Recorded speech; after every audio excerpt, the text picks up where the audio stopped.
Friends, welcome back to Joe tutorial, and in this video I'm going to show you how to cancel pending invites for friends on Steam. So in a previous video I show you how to add friends, which I randomly search for someone and add that person, but because I don't know this person, I'm gonna cancel that invite. So this is a good video for you to learn how to cancel friend invites for people who don't want to accept your request or whatever that case might be. You might add a wrong person as well and you want to cancel it. So how do you do it? On the upper left hand side, click on your Steam option there and you will see settings. Click on that.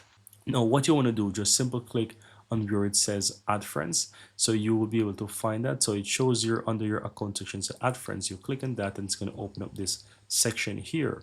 Now once it is there, guys, you will be taken to this section where it have everything to do with friends. So you will see your friends as well, but in order to cancel those pending invite, if you look slowly, the third option down, it says pending invites, and you will see those people who are pending. So Jake69 is a account that I tried to add. So in order to cancel that, just simple click the cancel invite and just confirm cancel, and you will see that's it. That's it, guys. Very easy and very simple how to cancel pending invites on Steam.